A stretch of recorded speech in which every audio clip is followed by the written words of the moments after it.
Since time immemorial, transportation has been a necessity for trade, business, and the exchange of knowledge and information.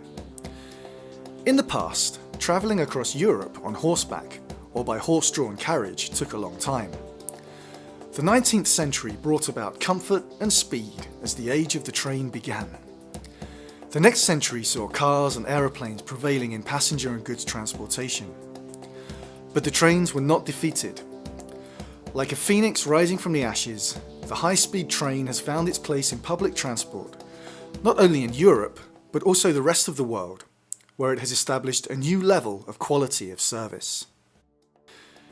In Europe, regardless of time and political interference, traditional routes have been established which lead across Europe, connecting the most important areas across borders.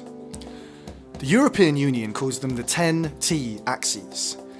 For the Central European region, 5 10T axes are important. The Baltic-Adriatic corridor, the Orient-East-Med corridor, the Rhine-Danube corridor, the Mediterranean corridor, and the Scandinavian-Mediterranean corridor. But it's not only long-haul transportation and travelling between hubs which is important for European regions. Connections between hub and region have equal importance. And that is the core of the RAILHUC Project, implemented through the Central Europe programme and co-financed by the European Regional Development Fund. Its aim is to find possible ways for infrastructure and service improvements at 4 levels: local, regional, national, and international. 7 Central European countries, 11 project partners, and 13 hubs lying on the 10T network are included in the RAILHUC project. Each hub solves a different problem, but all of these solutions are targeted towards better cooperation between different transport modes. The leader of the project, Emilia-Romagna region in Italy, is dealing with connection improvements to the brand new high-speed railway station in Emilia-Romagna. A strengthening of local railway connections is necessary in order to improve the accessibility of the station. Moreover, a kiss and ride facility and freeway service area near the station is under consideration. Czech partner Cordis JMK from the South Moravian region supports the high-speed rail preparation in the Czech Republic, improvements to the feeding train lines for existing 10T tracks, promoting of the integrated model for P&R facilities, and new stations in the eastern part of the region. The Vysočina region in the same country plans better connections in the region and are preparing investments for the feeding tracks to the 10T hub. Beside that, a creation of new tariff system for regional transport has been proposed. The Central German Metropolitan region plans to promote new organisational and funding models of public transport and to develop appropriate models for seamless travel. New tariff systems, interval timetables of regional transport synchronised with timetables of long-distance trains, and a common rail infrastructure concept beyond the German federal state borders are the main priorities achieved in the Central German Metropolitan region. The Hungarian partner plans to implement an advanced passenger information system.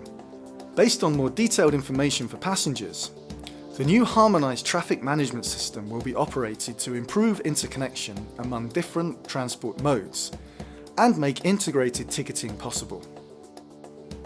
The Italian partners from Venice and the Veneto region plan to introduce a new strategic model for train services between Venice and the mainland and its connection to high-speed trains. Several studies focusing on high-speed rail development concerning interconnection with the airport need to be pursued. The railway company Slovakia is going to carry out design of interventions on infoboard systems for users and integrated ticketing in the Žilina and Bratislava nodes. The Regional Development Agency of Ljubljana plans to carry out an integrated ticketing system and prepare foremost infrastructure projects. The last, but fundamental partner for the transfer of its experience, the city of Vienna, serves as a good example of a living cross-border project.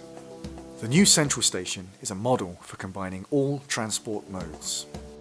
During the project implementation, many experiences have been exchanged and many new cross-border contacts have been established.